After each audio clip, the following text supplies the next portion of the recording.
one of many program development specialists with OneOp. I will be kicking off today's session, Unified Support for Military Connected Teen Wellbeing panel discussion. I'm excited to be joining you all from near Tallahassee, Florida. So welcome to everyone. Thank you for sharing. It's nice to see folks from far and wide. And hello to my neighbors from Florida and Georgia that are on today. Before we begin, I'd like to give you a brief tour of our webinar platform so you can find your way around.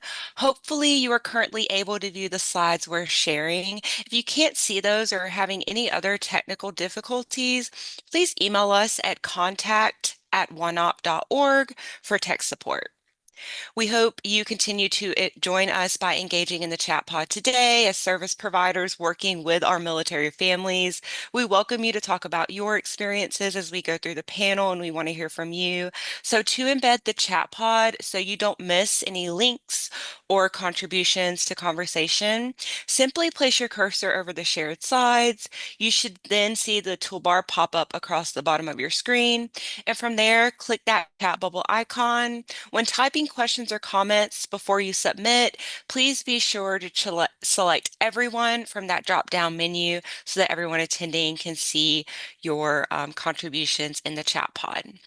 Please note that the slides and resources noted throughout today's session are available on the panel event page, and I will be covering continuing education information at the end of our panel today. So please stay tuned until the very end if you are wanting more details on obtaining those CE credits or wish to obtain a certificate of attendance for today's session. Also, closed captioning is available for this session. You could turn on subtitles via the tool Zoom or the Zoom toolbar at the bottom of the screen as well.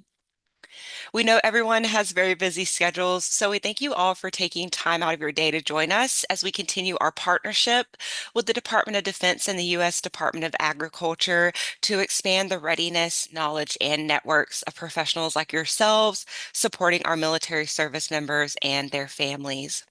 The views expressed in this presentation do not necessarily reflect the official policy of the Defense Department, USDA, U.S. government, or OneOp. The mention of any entity or product is for informational purposes only.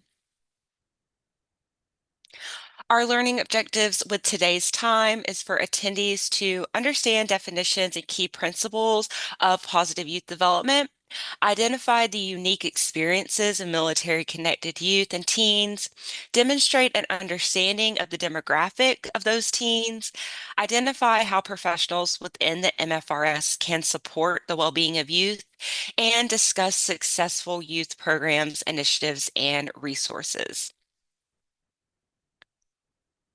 We also have an infographic that is available as a companion piece to this conversation, which kind of captures a bit more in terms of that data on what military teen and military connected children and youth look like. So we invite you to visit the event page under additional resources for that one pager. We also extend a very special thank you to the military connected youth and the youth serving professionals that attended the 2025 Joint Service Teen Council Summit in June. The summit brought together 17 military connected teens and 28 adults in Arlington, Virginia to present and discuss key service issues and possible solutions to senior Defense Department leaders. The summit resulted in teens coming together to platform and discuss those key issues facing military connected youth in their area and service branch. And this panel will actually feature 3 of those videos and voices from JSTC. So we thank them for their contributions to today's session as well, and to the conversation on strengthening positive youth development overall. And now for today's session, we are glad to welcome Dr. Mallory Lucille Greer as our panel moderator. Dr. Lucille Greer is a professor of human development and family science at Auburn University and currently serves as principal investigator for Military Reach.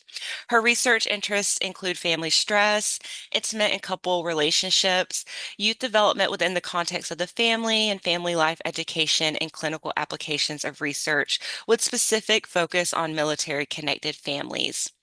And before I hand things over to Dr. Mallory to begin today's conversation, I wanted to cover a few quick reminders. Again, I will be covering continuing education credit information at the end of this session.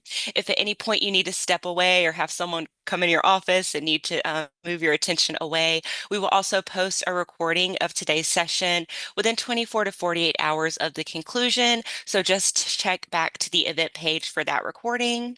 And if time allows, we will answer some Q&A questions from the audience at the end of today's session. So please be sure to submit any questions you may have. And now I'm happy to turn things over to our moderator to introduce our panelists and begin today's conversation.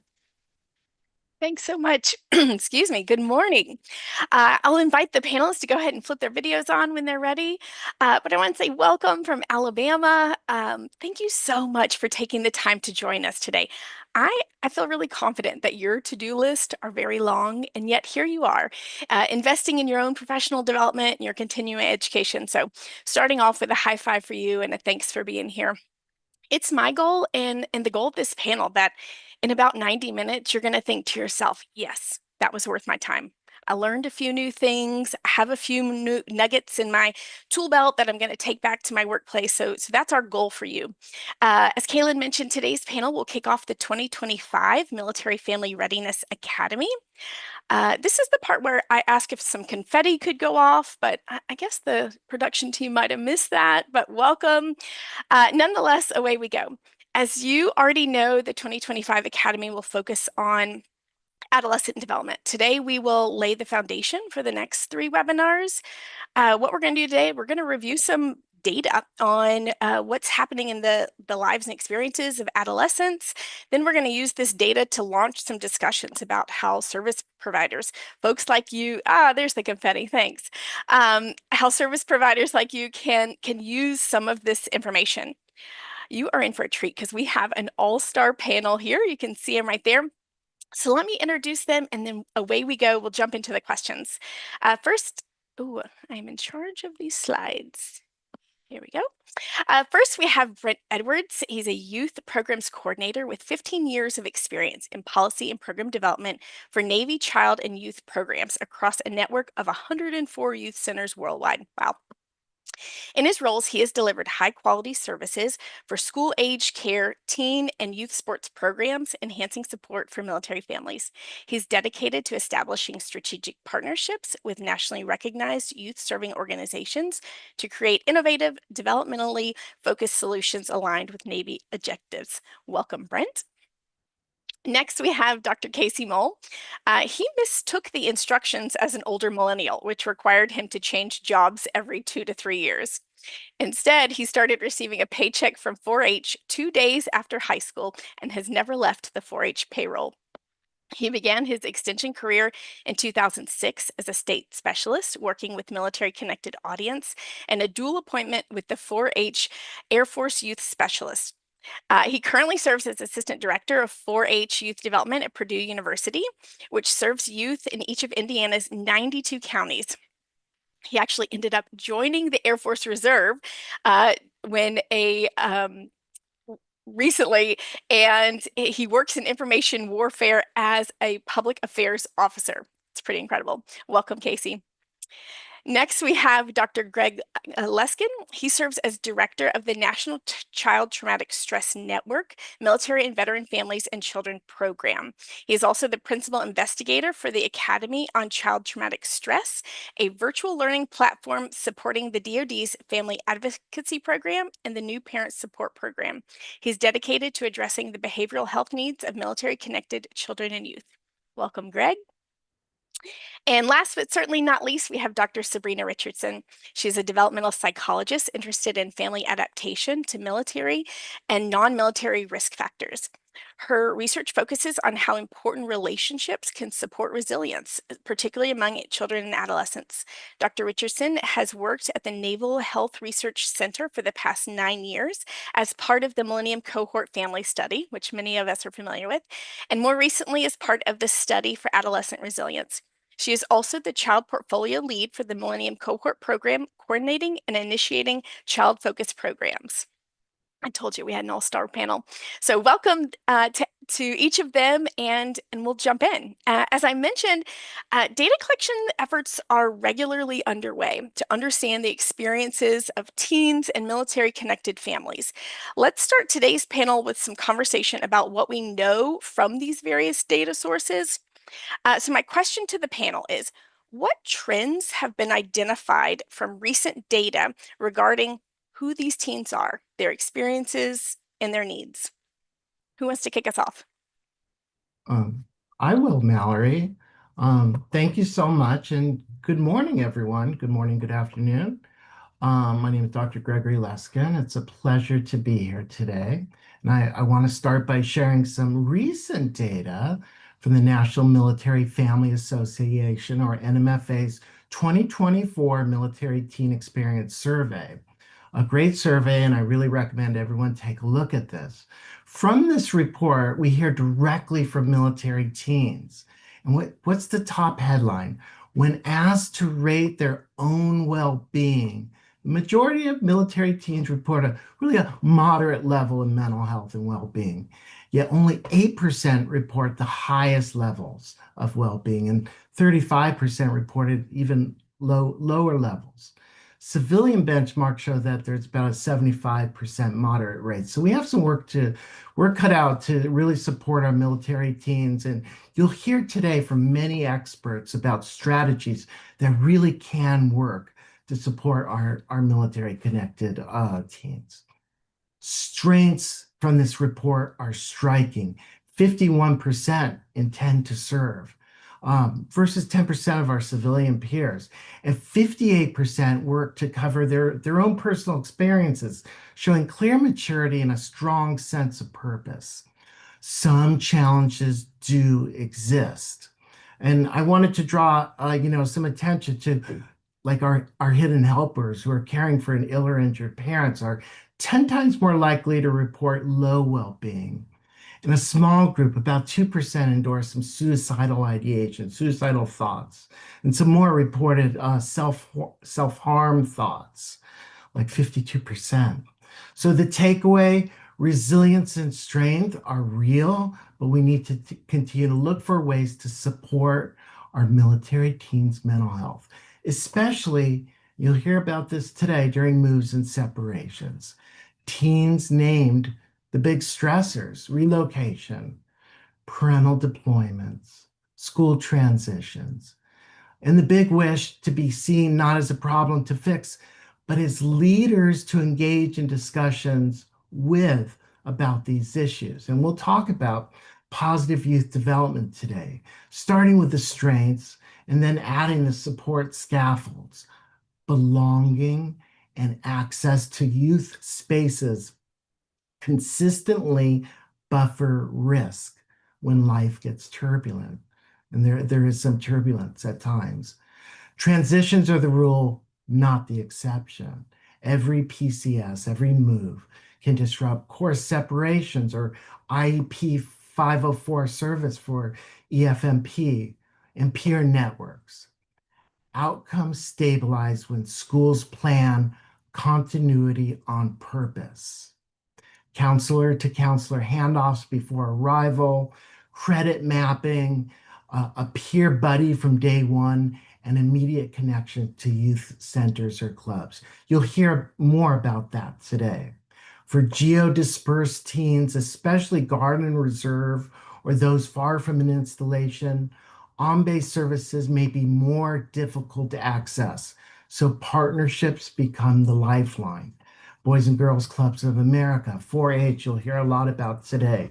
Purple Star Schools, MSEC student to student, plus virtual and mobile supports. We still have work to do: expand access to military knowledgeable providers and reduce isolation. You'll hear about each of those supports during today's panel. Now I'd like to pass it on to our next speaker and panelist. Thank you.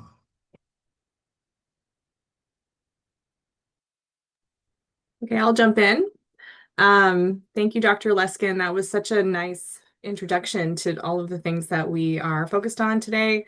So as Dr. Lucia Greer mentioned, I work on the Department of Defense study of adolescent resilience, or SOAR, which is a really unique study in that it looks at military teens, 11 to 17, their military service member parent and a co-parent. So it's triadic data, which is really unique. And we follow these teens every 2 years to see how they adjust to military life, whether they join the military themselves, go to college, and how they confront some of those emerging adult tasks that we really want to make sure we are scaffolding these children while they're in the military into really a successful young adulthood. And I think everybody has that goal, and probably all of you on this call have that goal. From SOAR, kind of the main things that we're seeing is that these kids are teens are really resilient. Most military teens favor staying in the military with their service member parent. Most military teens say that the military had a positive, overwhelmingly positive impact on their engagement in school, their mental health, their physical health, making friends, things like that. So while we have areas of concern, I really want to highlight that military teens are really resilient and doing really well on by and large. A few things that we are paying attention to right now that I think everyone on this call is probably going to echo. We do see some elevations in mental health problems, particularly anxiety. So we're kind of paying attention to that and what might kind of link to that elevation. We're also interested in things like social media use. This is a really big issue for teens everywhere, not just in the military, and of course has positive and negative uses. And I'll talk a little later about how to hopefully channel it to the positive, the beneficial side for these teens who are moving around so often. And then another thing that we're focusing on is that a lot of teens are living with a parent who has a mental health problem, and how that is kind of changing their context. Dr. Luskin mentioned caregiving and things of that nature. So we're really focused on those main needs at this point. So yeah, I'm excited to talk more about the SOAR study and what we're seeing with these teens. Thank you so much, Dr. Richardson. As Mallory shared, I'm Casey Mull. I serve in the 4-H youth development space at Purdue University, but have been engaged at the ground level in translating what's happening at the national level and putting it into practice. So what you may see throughout this webinar is Brent Edwards and I are very much in this space of translating what's happening and what do we know in general, and putting that into practice in our respective fields. So having all of this data is valuable for us as we try and change our own practice to inform the program development as we're working with military youth and adolescents, as well as altering policy within the U.S. and within the Department of Defense. We'll continue to discuss some of the changes and how this demographic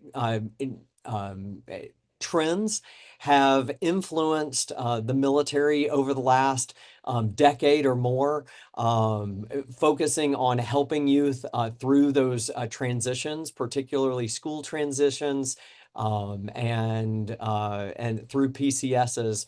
Additionally, you'll see a lot of opportunities for expanding a wider range of support, particularly for adolescents that oftentimes feel that they may be left out of some of the opportunities that our before and after school care systems offer. And what we have found from that is oftentimes our youth have some of the best innovative ideas for how to solve our military youth's most complex and challenging problems. One example of a program that has emerged over the last 10 years. Just last night, I got off a plane from visiting one of the military teen adventure camps that is specifically for military youth, military adolescents, bringing them in from all across the country and all across the world to have an experience together. Opportunities like this that are funded by the Department of Defense help build a greater sense of community, help with those transitions and develop relationships with positive, caring adults. One of the things that we want to see in a lot of positive youth development programs. And finally, I'd also touch on another example of informing impact and creating impact from what we're hearing, and also giving a few faces to the demographic information. As has already been mentioned, our Joint Service Teen Council, the 17 youth that gathered in Arlington, Virginia recently, that group can provide the anecdotal information and also the feedback to our military infrastructure at a larger level.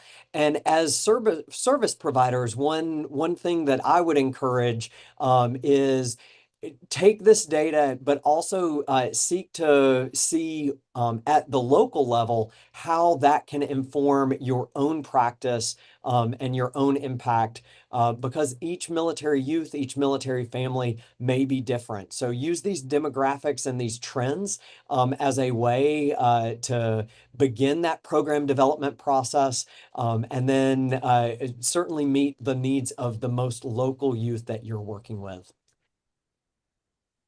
I really appreciate each of these insights. And a little theme that I heard across these is that, yes, there's a number of strengths and resilience. And Sabrina, I really liked your language. And there's some things we need to pay attention to. So hopefully we'll dig into that a little bit more today. And, actually right now. So I want to explore a few of the topics that you mentioned that we might want to pay some more attention to. So let's start with transitions, especially how military family transitions have implications for the educational experiences of our teens. So um, we all know there's a number of resources in place to support educational needs and transitions. One of those resources is the role of military school liaisons. I saw several of them sign on this morning. These professionals serve as a key point of contact for military families and local schools. So the question to the panel is, how do military school liaisons support the academic, social, and emotional well-being of military-connected adolescents? I'll jump in. Again, Brent Edwards, Youth Programs Coordinator for Navy Child Youth Programs. And similar to Mallory, I saw several school liaisons on the chat when I was listening to the music, as well as we've been getting into the webinar. So shout out to all the school liaisons that are out there across the globe. If you're a school liaison, pat yourself on the back because your work truly makes a difference. The role of the military school liaisons is so essential to helping our military connected teens as they thrive in this unique challenge and the unique challenges that they are facing. I mean, they're guiding students through academic transitions. They're advocating for their educational rights, so pivotal and so important. They're also connecting them to resources, and they're going beyond the brick and mortar school spaces. They're providing them with social integration through their peers, because that is so crucial. That sense of belonging that our military connected teens is so crucial to their development as well as for them to thrive. School liaisons, pat yourselves on the back because you're doing such wonderful work, and we could not have the ecosystem of support that we have right now without you. Thanks, Brent. I wanted to continue the discussion about school supports and just kind of talk about the frequent transitions, often cross-country or international or OCONUS moves every 2 to 3 years. And these transitions involve navigating new curriculums, social environments, and family demands, and the emotional weight of leaving behind friends and trusted helping adults. And this time can be a vulnerability for our military connected teens and students. And In addition to school liaisons, school counselors, school psychologists, teachers, support staff, the adults in the room also play a crucial role in providing the stability and support for transitions for these students. And I wanted to just kind of focus on a framework called Multi-Tiered System of Support, or MTSS, which offers a framework for supporting academic, social, and emotional needs, understanding that school is a natural place to receive transition level academic and behavioral support. And this work draws heavily on the work of Dr. Pam Fenning of Loyola and the University of Maryland's National Center for School Mental Health that looks at a comprehensive school mental health program and supports. And I just wanted to highlight a few of the kind of highlights of these different tiered supports. And if we think about tier one as a universal support, which are essential for all students, especially highly mobile youth like military kids. And one is creating a welcoming school environment that involves, new student orientations and running peer mentoring programs and offering informal activities like buddy lunches to help foster connections. Um, Building school culture matters too, like celebrating Month of the Military Child or displaying student artwork reflecting military life and acknowledging deployments, that military kids understand, feel understood and respected. And school counselors lead transition planning teams, and they understand that teaming at the school level is coordinating and anticipating the needs using school level data as a way to really understand and provide those needed supports. Just want to cover a little bit of the tier two, the targeted supports. School counselors offer small group counseling for students who might be coping with issues like social anxiety. You heard Sabrina say that's one of the areas we're really kind of looking at, or academic disruption. These groups build peer connections and help students feel understood. Um, and then I just really want to focus finally on tier three. Tier three includes really kind of a focus in on some of our youth that might have higher needs and higher intervention needs. And those might be youth that require individualized, often more intensive support during these transition periods. So counselors and psychologists can offer short-term individual counseling to help develop behavior support plans and work closely with families navigating ongoing behavioral issues. Transitions between DODEA and civilian school systems can be complex. Counselors ensure seamless transfers of IEPs, 504 plans, and behavioral health supports, really to help maintain school success.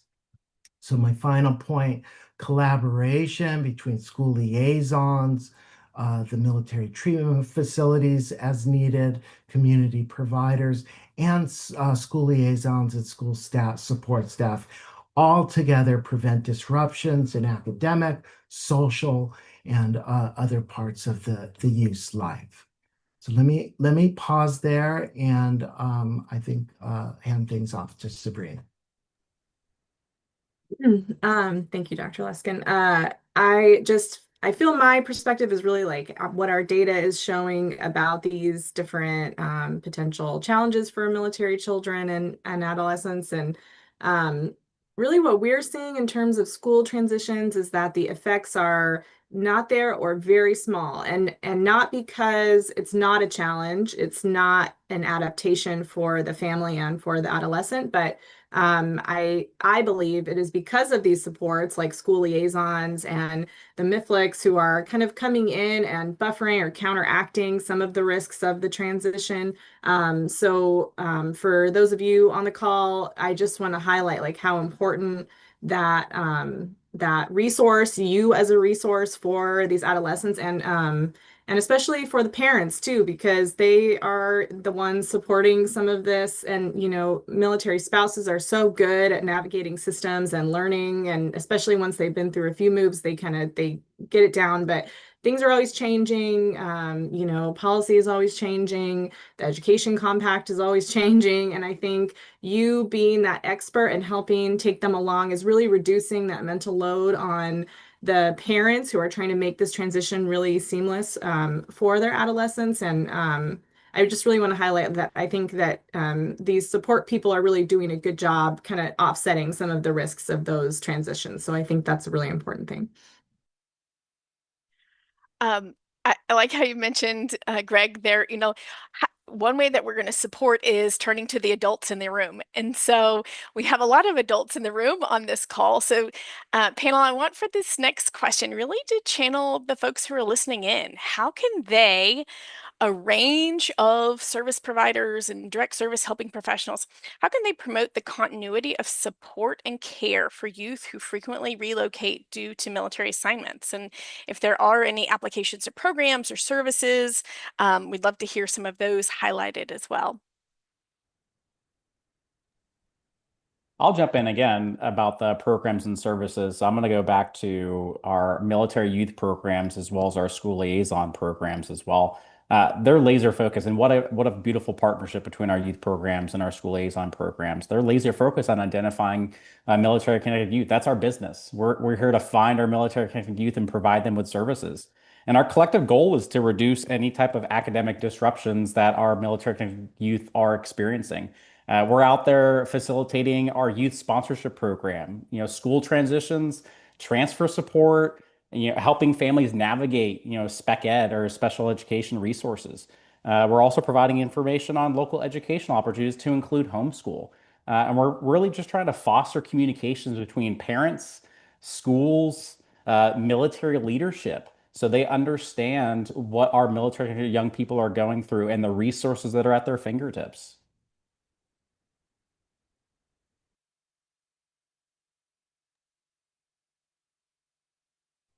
Yeah, I think it's also important, that we're thinking about many of these services in the context of relocation, but it is also true that not all military teens relocate. So, really kind of thinking about diverse needs, but the utilization of these services also. So up next, we're in for a treat.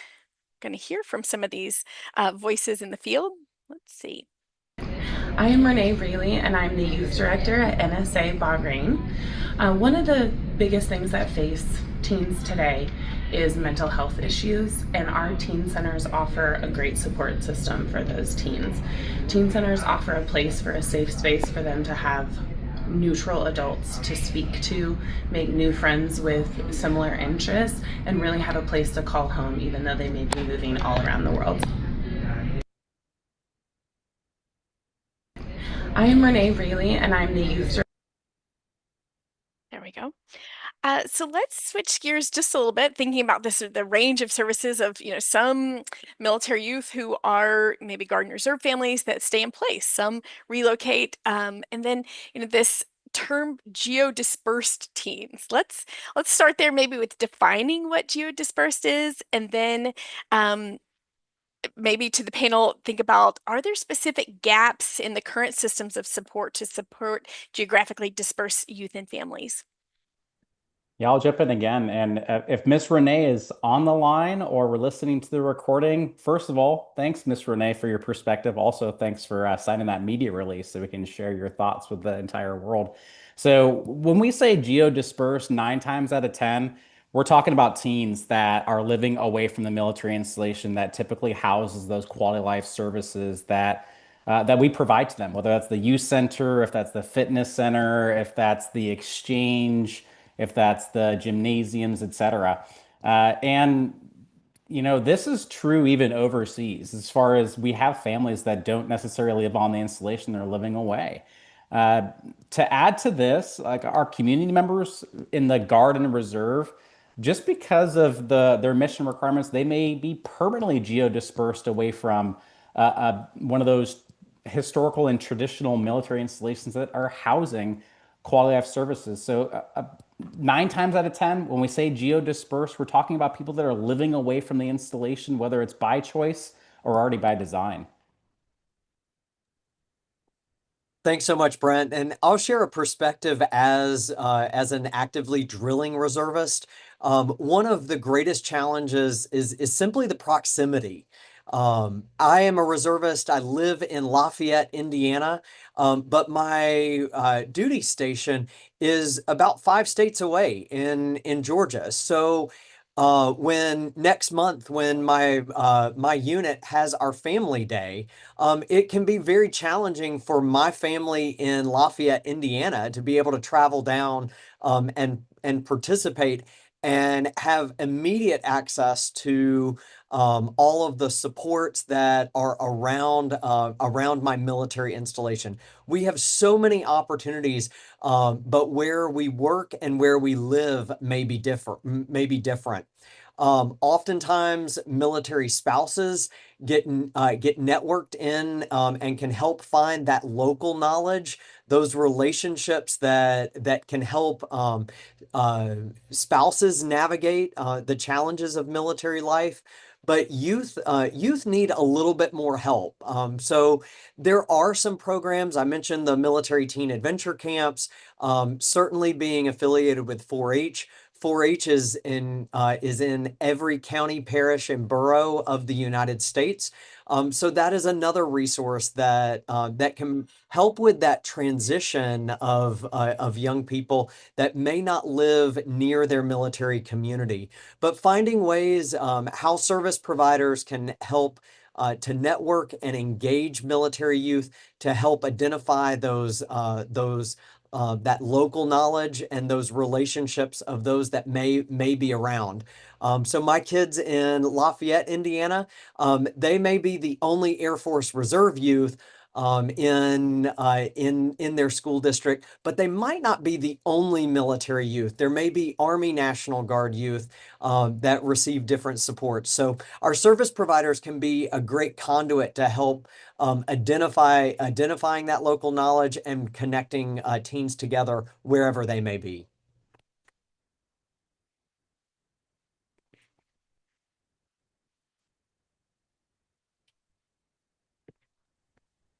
Oh, thanks, Casey. And I could talk a little bit more about geographically dispersed military youth. And I really want to focus on a critical group, and that is those teens living OCONUS or outside the continental U.S. These youth face unique barriers, these challenges can also be areas of great growth as well. So we want to think about those opportunities, but thinking about them as barriers.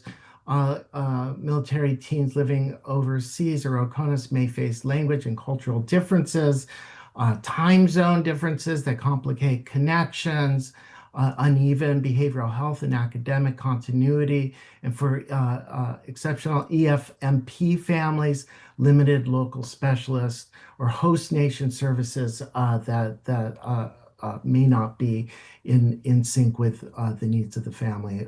So youth centers and extracurricular options may be thinner than stateside, which may compound a sense of isolation from friends and from the systems that affirm their military identity. So those are some of the challenges that may be experienced. I also hear the flip side, that these are some of the great adventures and journeys that military kids say are really unique to their lives, living OCONUS and having those great adventures overseas. There are bright spots, peer-led programs like Student to Student or DODEA's student leadership programs can build confidence, connection, and purpose across many OCONUS schools. I know that DODEA's CTE Pathways student organizations and other after-school clubs may help teens explore, and learn real-world skills, including living abroad. So, and access is improving through telehealth for EFMP families, and there are digital peer platforms that can help kids stay connected, even though they're living globally.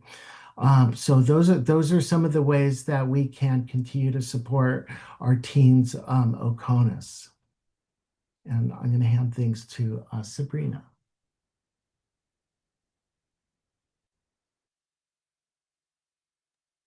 Um, yeah, so I agree with everything that Dr. Luskin said. Um, One thing I really want to highlight that he touched on briefly, and I talked about a little bit at the beginning, is um, really looking at social media or technology as a bridge for some of these teens who are going through these disruptions in their peer groups and using that as a tool that can help benefit these military teens stay connected. We know one of the hardest things for teens is leaving their friends and needing to make new friends in a new environment. Military kids and teens get really good at this over time. But I do think when we're thinking about geo-dispersed teens, there is kind of a moderation approach with social media. And so we're seeing, when teens spend more than 5 hours on social media, we are seeing increased mental health problems. But I do think at the lower levels and when you're really harnessing it to connect with people that you know in real life, whether that's through social media sites or even through gaming, where you can talk to your friends and catch up with them and have that positive exchange with people that you knew prior. I think that is a nice bridge for these teens while they're still making friends in their new location, because we know those peer connections are really just of the most important for our teens. Um, and then Dr. Luskin spoke a little bit about special needs kids. I think this is really the group that can really see some really negative impacts from being isolated from services or from moving a lot. So this is another group. I think he mentioned telehealth, which is starting to gain a little bit of steam out there where people are using Project Echo, for example, I wrote in my notes, but Dr. Simasek at University of Minnesota is doing even behavioral training with parents and kids over the internet while they wait for services like early intervention and other kind of delayed or long-term lag services. So I really think using these tools as to fill some of these gaps is really key, and thinking creatively about the internet and technology as not a universal bad thing, but trying to find the ways in which it can benefit and fit the needs of these teens in a sensible way. Yeah, as a parent and a provider myself, social media, it feels both of those things. Scary, to think about, but also that sense of connection. And yeah, I really appreciate those insights. So up next, we're going to hear from a few voices from teens in the field. Take it away. I am Evan Lightfoot. I represent the Navy and I'm from Bahrain. I'm Kiana. I am representing the Navy and I'm also from Bahrain. While working within military youth programs, what is something or an improvement that you've seen that's really helped teens? I am Evan Lightfoot. I love that challenge of thinking about, improvements that we've seen. So let me set the stage just a little bit here that their question leads to our next set of questions, which are focused on what are these factors that promote positive youth development? Our audience, many of you may be familiar with that framework of positive youth development. If you're not familiar, there are some really great resources that accompany this webinar that you can learn more. But just to give you a little short of it, positive youth development is a strengths-based framework. It works on promoting youth's strengths and their potential. And it really is thinking about, all right, what are these factors of healthy youth development? And if I could do a little quiz, there's the 5 C's. I wonder if you can guess what those 5 C's might be. They are character, competence, confidence, caring nature, and connection. So a second ago, as we were talking about social media, you can really think a little bit about that connection component. But my question for the panel here is, we're thinking about how community-based programs and services, how do they foster these really important 5 C's? So, what does the research tell us in terms of positive youth development programs? And to the questions from our Navy teens, what improvements have you seen during your time in terms of supporting positive youth development? I'll start off. I'll start us off on that one, Mallory. When we talk about supporting military connected youth, it's easy to identify challenges, and we've done that today. Frequent moves, parental separation, deployment cycles. The pivot is from a deficit lens to a strength lens. What assets do these young people already have? How do we build on them? That's positive youth development, what we call PYD. It's been articulated by Dr. Richard Lerner.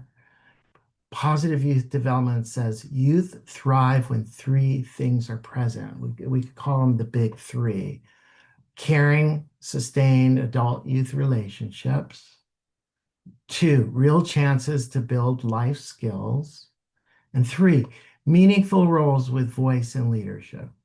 Positive youth development is captured by the 5 C's, and Mallory did a great job. I'm going to repeat them: competence, confidence, character, connection, and caring. And when those all stack up, maybe even a sixth emerges: contribution, service to others. We might even think of this as vitamin C. All those C's together is really a strength. It's really a builder of health when we put it all together.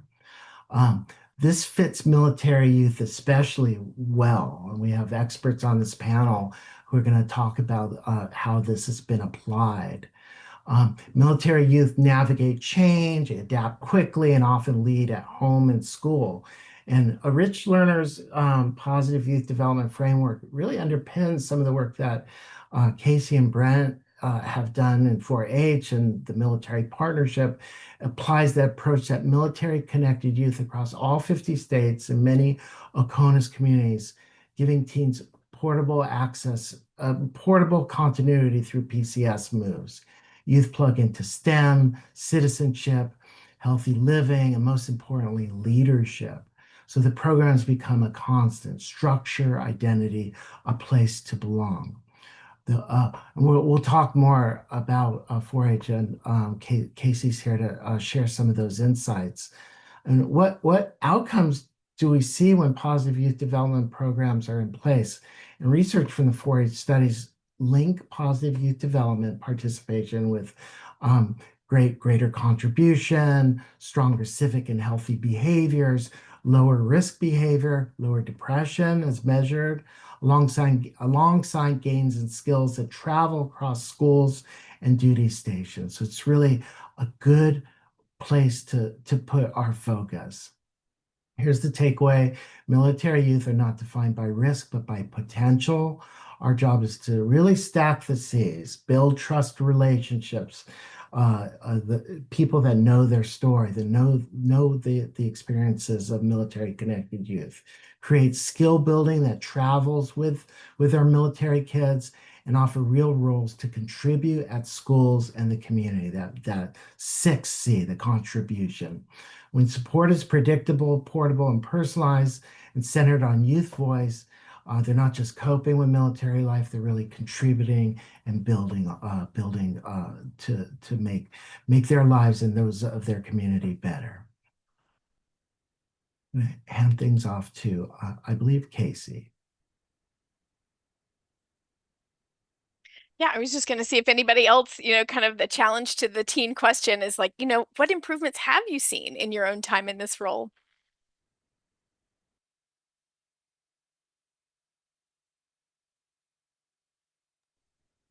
Sorry, thank you, Mallory. For me, the improvements that I have seen is the investment that so many service providers, whether they be directly from the military or from civilian organizations that are supporting the military, really taking a vested interest in the health and well-being of our adolescent audiences. It's a theme that I will continue to say is getting their voice and allowing those youth to develop through the program, where they have an investment in bringing success to them.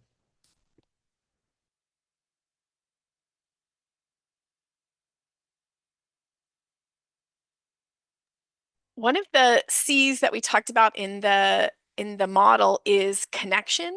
And so what role does peer connection and community belonging have in the well-being of military connected youth? How can these programs and providers foster these connections? We hear that a lot. It's important to be connected, but how can we do that? What does that look like in real life? Yeah, thanks, Mallory. I'll jump in on this one as well. And I'm reflecting on what Kiana and Evelyn, their specific stories, and thinking about, the Joint Service Team Council and what they were elevating to our senior leaders of the Department of Defense. And it was humbling for those 17 teens collectively to say that it's not necessarily about the resources we're going to receive or not receive. It's not necessarily about the innovations that the Department of Defense is putting in place. We want our people. We want our teen centers open so we can access our people, which is just so foundational to positive development. They just want connections to those people that they trust.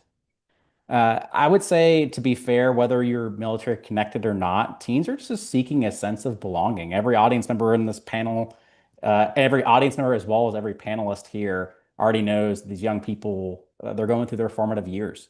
And because we have teens that have a higher propensity to move or PCS, or they may not be moving, but the people around them are moving. So they're seeing change regardless if it's them moving or people around them are moving.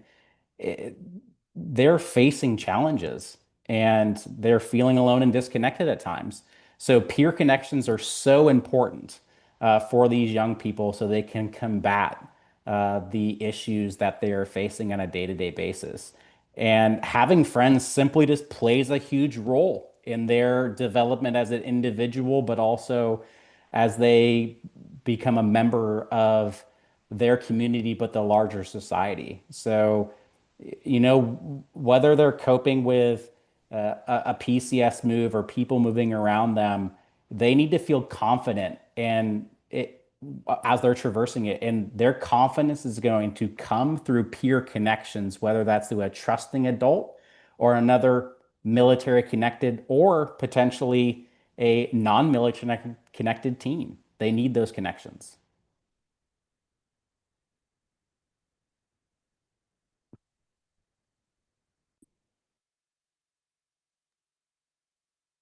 I have a few thoughts on this idea. I mentioned earlier, but this stage of life, and for everyone on the call who works with teens, I think you all know that for teenagers, their friends, their peers are really number one in their social world. And that connection is really just, at the forefront for them. All the parents are still important for the parents. You're still such an important key figure, but the teens don't want you. They want their friends at this stage. And I think as providers, parents, anyone who's kind of supporting these teens, the best way you can support them is to support them and their friends, like support their formation of those groups. Like for parents, this is like making sure they have like a safe place to hang out, and you are trying to facilitate that as much as possible. And for providers and Miflix and everyone else, I think that's really making sure that they have those resources where they can make friends. So a lot of times these programs that we're talking about, the program is a stepping stone to these real things that are happening, these natural relationships that are developing. So the kids, they engage in a program, like maybe for the younger kids, they do armed services, YMCA or something like that. But those friends that they meet end up being their long-term, those are their friends now.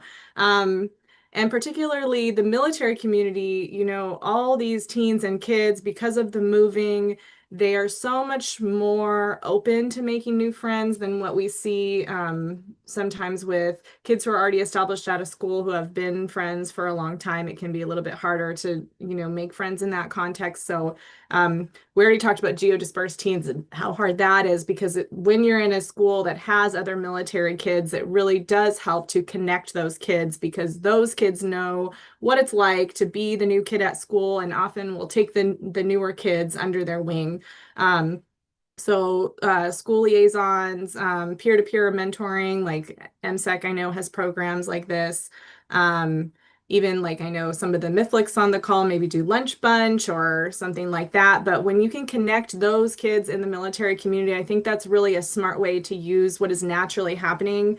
You know, teens are looking for friends and they all kind of have that same perspective, and that really helps, I think, to connect them in a real way. So we have a formal connection that leads to an informal connection that is really stronger for these kids. So you know, all of you can work to kind of facilitate that connection, and that's really a key thing that you can do. Um, yeah, so I think that's my main thing is as looking at yourself as a facilitator and just helping to connect them to build like real relationships with people, whether it's mentoring, whether it's connecting other military kids, things like that. Thanks. Thinking about this community component, we've heard in a number of ways, like community matters. And on this call and in our communities, there are lots of helping professionals or people who want to jump in. So this question is, how can collaboration across different domains of the military family readiness system strengthen other protective factors of youth? It's kind of a big question, but thinking about these domains as social, financial, career, health, community engagement. I'll take a try at that, Mallory, and I think this is really cuts the core of our work. And I would add collaboration is really a key thought here, active collaboration, planned collaboration.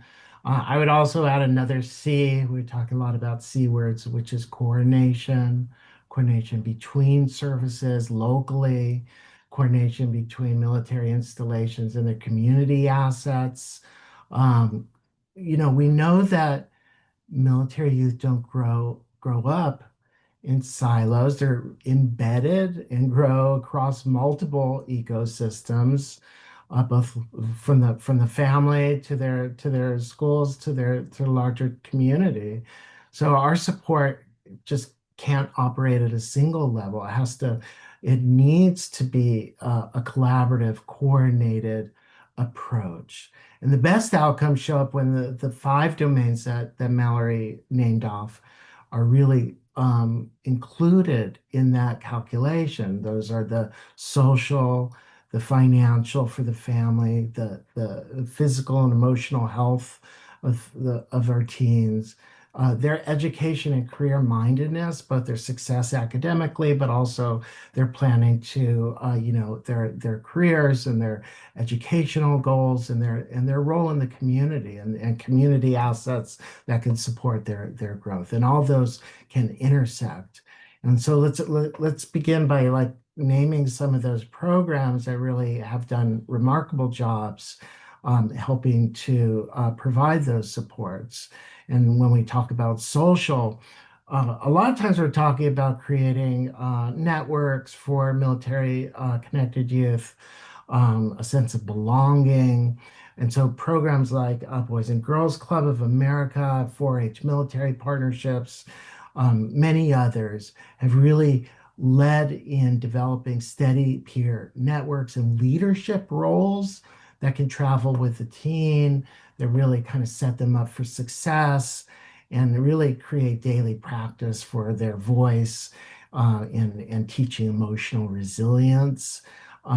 Next is financial. And I was, you know, thinking how important learning finance is for a youth, learning how to be responsible with making responsible choices financially. And there are programs like Military Youth Saves and MFAN that provide financial literacy courses that teach budgeting and saving and smart credit, probably even investments. So helping teens kind of get that rooted foundational knowledge early is really setting our kids up for success.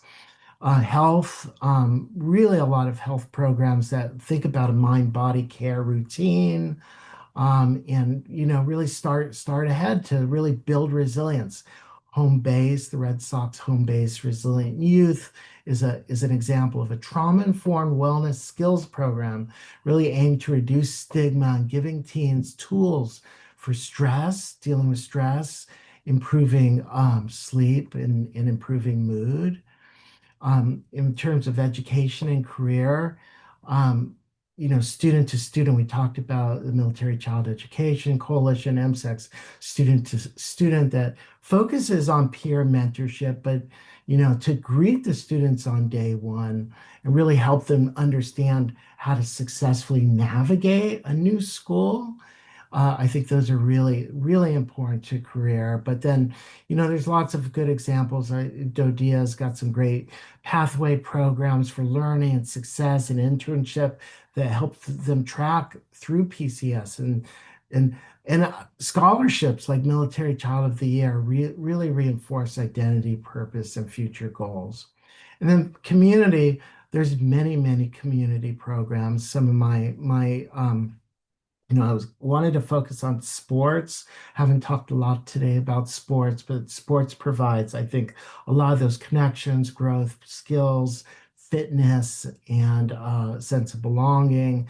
The USTA Tennis for Military Kids offers roles and sense of agency. Just examples of community-based programs that are really there, set up in places to provide that scaffolding support that's really tied into positive youth development, and really understand the needs of our military kids and tap into our military family readiness system.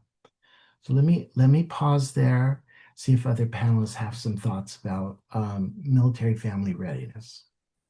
Yeah, Dr. Luskin, thanks for sharing that. As I was listening to you, some of the through lines that I was picking up on and the themes was just about connections and collaborations and how important they are to supporting the whole youth, the whole military connected youth.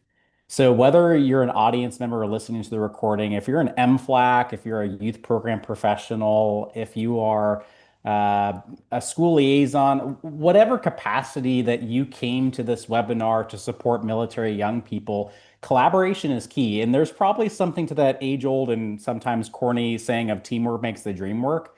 I'm thinking about that on a daily basis in my collaborative efforts to provide an ecosystem of support for our young people. Because when we develop an ecosystem of support for our young people that is truly integrated, our ecosystems turn into launch pads for our military connected young people.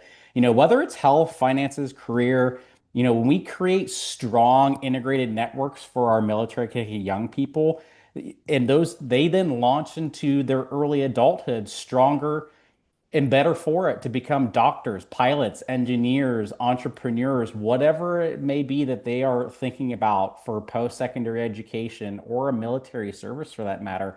If they're coming out of these ecosystems from a launch pad, because we've thought about the whole team, the whole young person and their needs, then they're better for it. So if there's anything you walk away from in this specific space, and however you're contributing to our military connected young people's their lives, is to you don't have to do it alone. You can collaborate and integrate and lean on others to support military connected young people.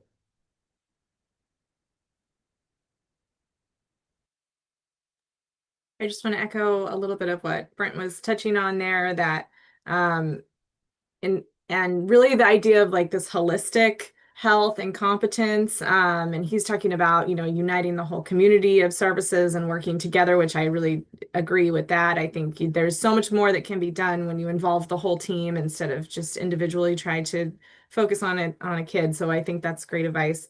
And I wanted to point out too, like even within a kid, and we talked about strengths-based perspectives, but we know that, a child's resilience is really multifaceted. They may be doing really great in one domain and not doing so great in another domain. So we really want to kind of see where that kid is at, focus on the strengths, and then try to see if there's ways to kind of, bring attention to the places where they might benefit to, maybe it is joining a sport or something like that. So while these things are separate in some ways, they're also really correlated too. So we know when kids are physically active, for example, in SOAR, that we're seeing better mental health and more desires even to go to college and doing better in school. So it's really true that once you're building confidence or competence in one domain, when we talk about positive youth development, there is kind of a trickle down to the other domains where you're seeing a general uplifting, of the whole holistic picture. So I do think while these areas are unique and we can kind of target one area, these strengths in any one area are going to bring the whole competence picture up a little bit. So I think that's a really important thing to consider when you're, working with individual teams. Mallory, I also want to just interject very quickly on this. One way for service providers to think about this is they're boundary spanners. They are working across, particularly as a youth development professional, I see myself spanning the boundaries of content quite a bit based on what the needs of those youth are. And my recommendation would be that individuals don't have to be the expert in all of those domains, but know how and when to reach out to those different domains. And one additional aspect, and I touched on it earlier, is the proximity becomes important too. There may be resources in the military family readiness system, and I'll use my own example again, that as a reservist living in Indiana, but working in Georgia, um, I might have my immediate connection to that military family readiness system that's based out of my unit in Georgia, but there's also other military units that are around where I live, but oftentimes I'm not within their catchment area. So sometimes, even if you typically work with the Navy, being aware of what resources may or what families may exist that are tied to the Army or the Air Force, the Space Force, and Marine Corps, being knowledgeable about where those families exist in your catchment area is also an important thing to span that proximity boundary as well. Thanks. I appreciate all these insights. How about one more voice from the field? Hi, my name is Avery. I represent the Military Youth Army and I am from Fort Campbell, Kentucky. I would like to ask the panel, what is it that military kids can do better in order to have our voices heard? Ah, there it is. Thinking about as we're serving and providing policies and programs, are we thinking specifically about integrating the voices of youth? So I really appreciate that feedback. We see in the research too, successful programs and services have buy-in from the families that they serve, and they have a systematic way of receiving input from youth and families. So the question for you all is, how can youth development professionals ensure that military-connected teens and their families have a voice in shaping the programs and services meant to support them? I can go first on this topic. As you all know, I work for the Millennium Cohort program and started off on the Millennium Cohort Family Study, which asks spouses about how their kids are doing, and they respond about how their kids are adapting. And that study also follows youth over time. However, a huge gap of that was that we weren't getting the voices of the youth themselves, which of course can be very different, particularly for teens who have their own social world, and there are things that parents may not fully understand or know about how teens are feeling. So SOAR is kind of an attempt and an effort to give teens that voice. So when thinking about this question, to me, one of the main places that teens can have a voice is to really participate in research. And our goal is to then take that and advocate for teens and what their needs are. I mentioned to the team last week, but for the service member study, we often have like 20% who come back for the next survey, and it's a little bit hard to get them to participate sometimes. But for SOAR follow-up, we had about 75% come back, which is just a huge response rate. And so I think the adolescents, the teens are telling us that they want to have a voice and they're showing up, which I think is great. And I would encourage all of you to encourage the teens to participate in research or offer up their opinion if they're asked, without fear, because we are listening and want to know what their perspective is.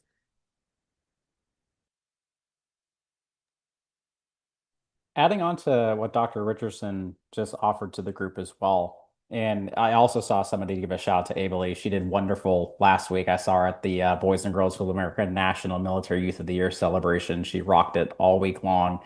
And the question she posed to the group as far as, uplifting voices is something that she's so passionate about. So what I'll offer to the group, in addition to Dr. Richardson's insights, is that establish sustainable systems to engage with the young people and make sure it's a mixed solution because you're going to be engaging with young people in their spaces, and you have to meet them where they are. So whether those are, surveys, focus groups, advisory boards that include your young people, regular conversations.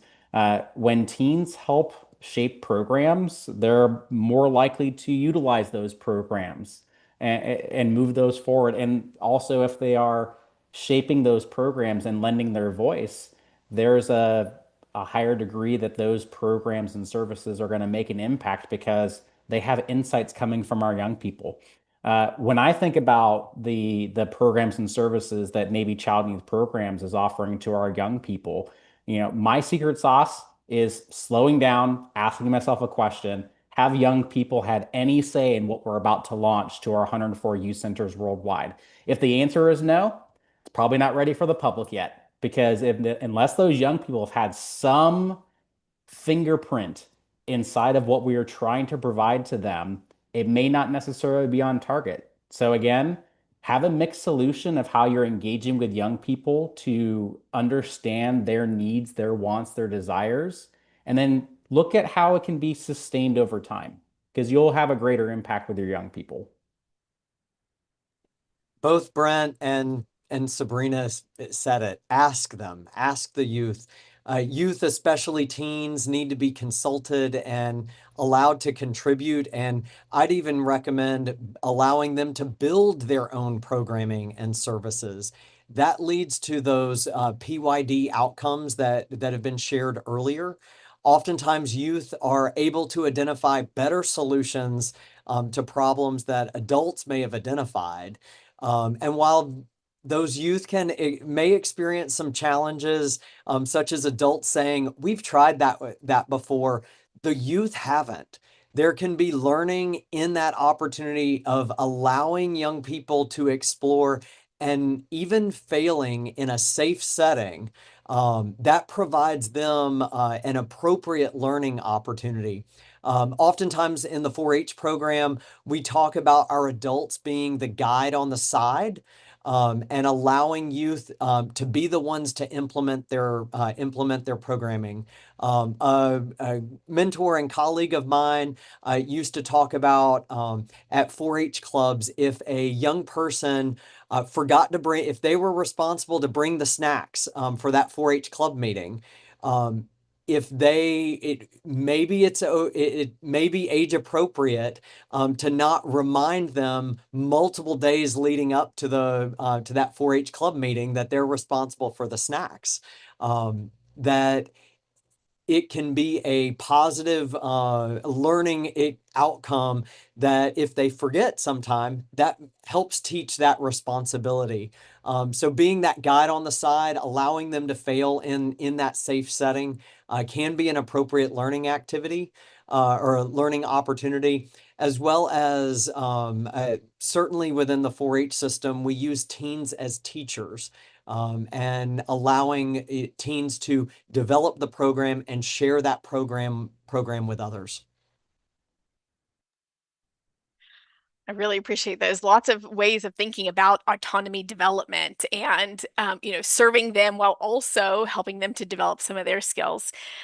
So a little over an hour ago, we talked about To those who have tuned in, gosh, I really hope you leave this panel and you're able to say, yeah, that was worth my time. I learned something new, or I've thought about some ways that I can apply this to my work. So for those listening, I really hope some of that has been swirling around your brain. And I would like to pause then and offer each of the panelists an opportunity. What would you like our participants to take away from today's conversations? Are we going to pause and quiz them on all the 5 C's? Are we going to, what are we going to do? So I'm going to pause here and turn it over to each of the panelists with your final takeaways for today. Thanks, Mallory. I'll kick us off, and I'll share two things that I would want participants to take away. First, military youth are not all the same. It's really easy to look at these demographics and the trends and try to make some generalizations, but our service providers should remember that everyone may not fit into a clean boundary of what their military experience is, or even if they identify as military. And the second thing that I'd encourage individuals to take away is that the military has a lot of resources internally that they provide for families, but there's also a network of youth development professionals across the nation through 4-H that can leverage land grant resources to continue your learning and provide opportunities for military youth.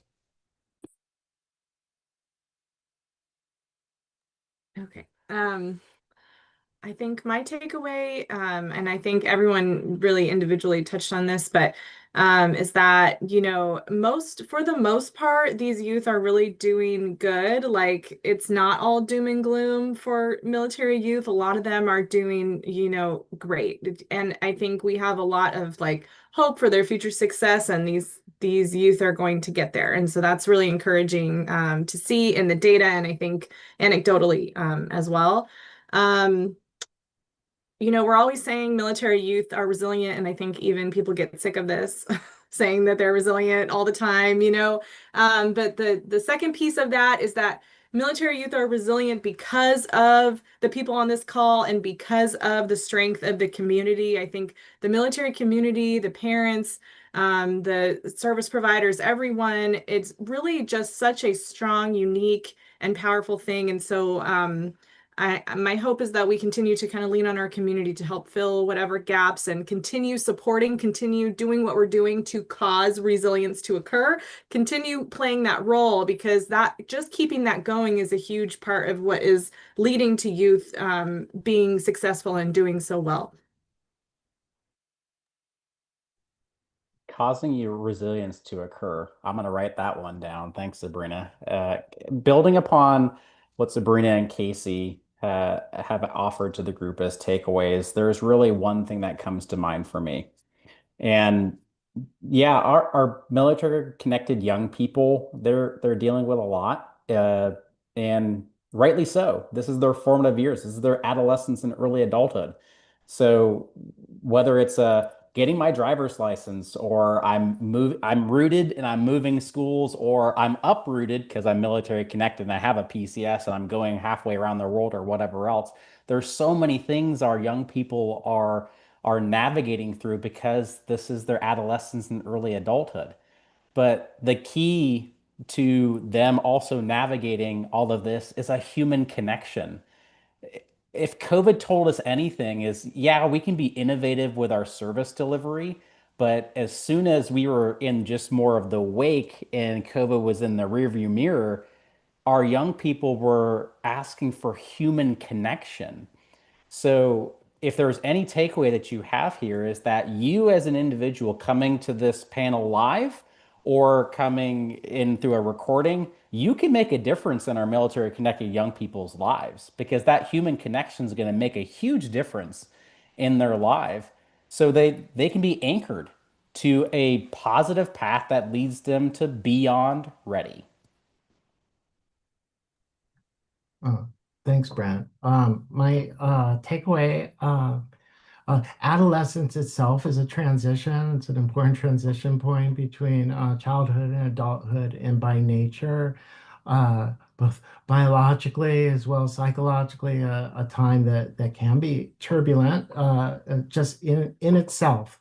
That growth can bring challenges.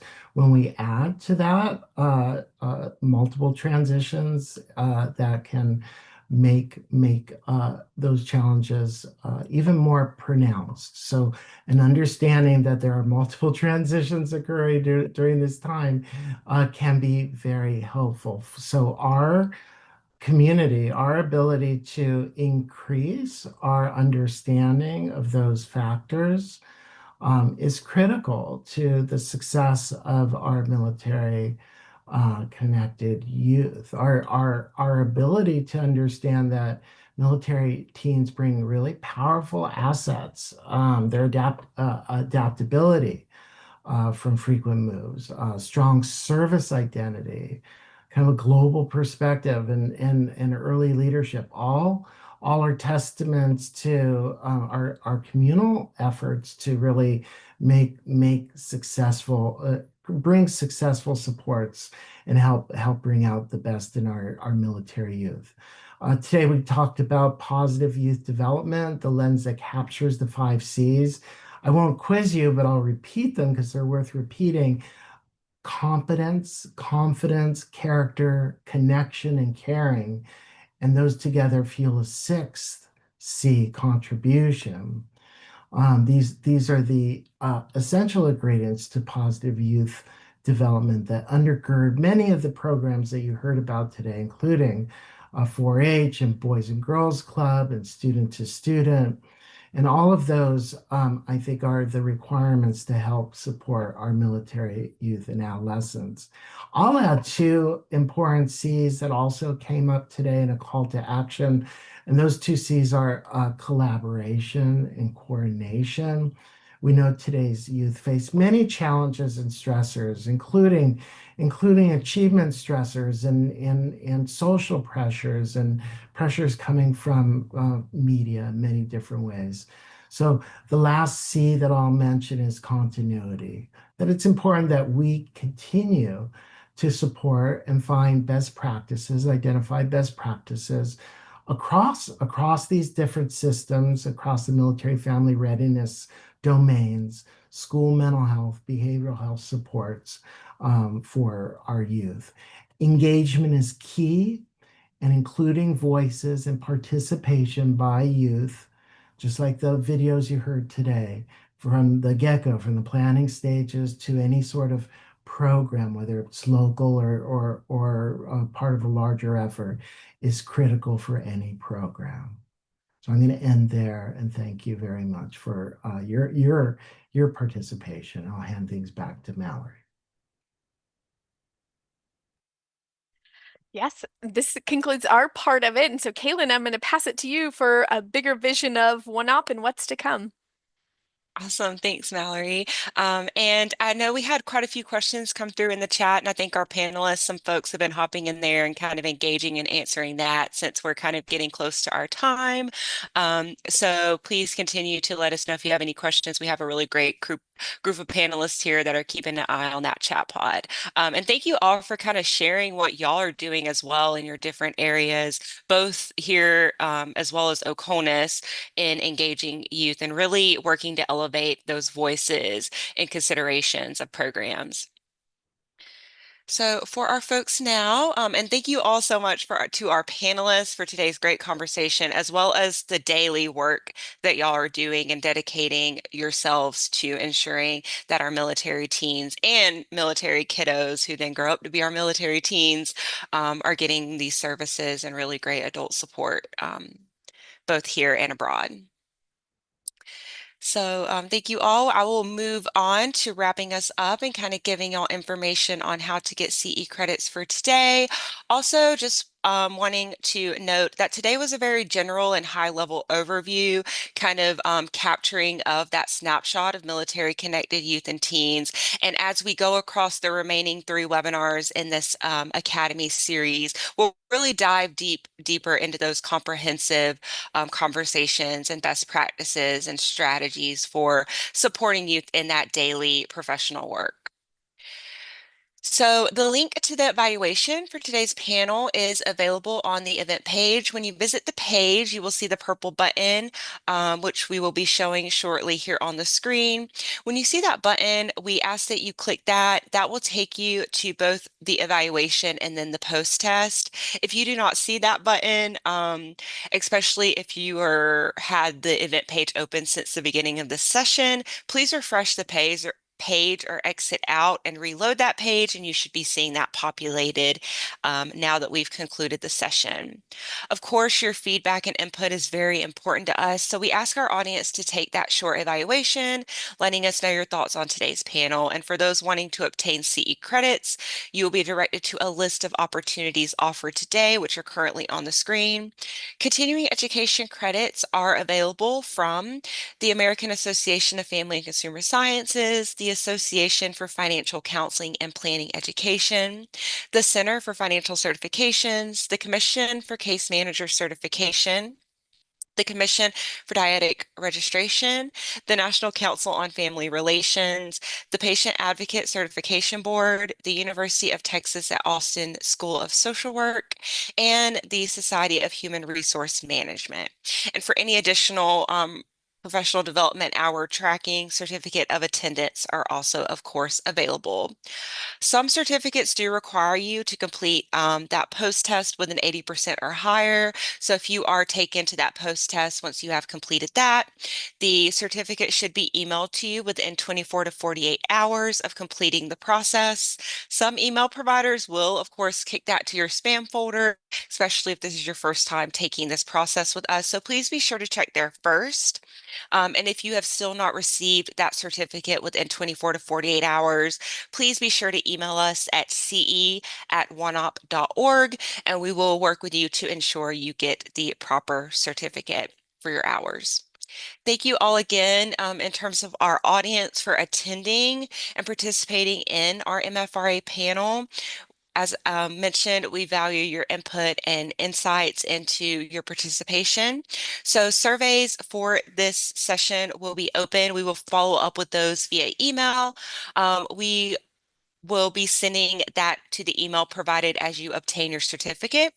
We will also be offering $10 Amazon e-gift cards to folks who join that, to the first kind of crew of folks that join that. So please keep an eye out on your email for that evaluation for the Academy once we have concluded.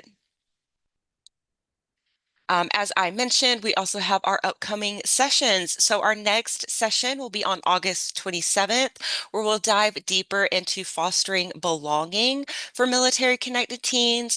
This webinar will address the impact of school transitions in relation to military moves. Presenters will explore the challenges transient students face and discuss strategies professionals can use to support teens in building a sense of community and belonging that we've established is so important in today's conversation. I know a lot of folks were asking some questions around this topic area, so we really invite you to join us for that session. And if you cannot, a recording will be made available once we have concluded that session on August 28th. That recording should be available. You can RSVP now on the webinar event page or the link provided in the chat pod for that next MFRA session. And again, we hope you will join us for all the Academy sessions as we continue to bring together military family service providers for multiple disciplines to address this important topic to the military family readiness system as a whole. The remaining webinars, as I mentioned, will equip providers with evidence-based strategies to support adolescent well-being through transitions, create inclusive programming, and strengthen those protective factors for our military-connected youth and how we can all work together collaboratively and within our communities to do that. So please visit the Academy webpage for more details, as well as to register for those events if you have not already. And again, we invite you to connect with OneOp. You will continue to get, if you connect with us on the socials, updates in terms of upcoming program, as well as resources shared. And there was a lot of discussion on resources today. Just wanting to do one final plug that all resources mentioned in today's conversation are available on the event page. That is going to be your one-stop shop for the recording, the resources, as well as the continuing education credit. So please visit there if you have any questions or need any materials from today's session. And with that, we're going to leave the room open for a moment or two just to grab some last minute links if anyone needs.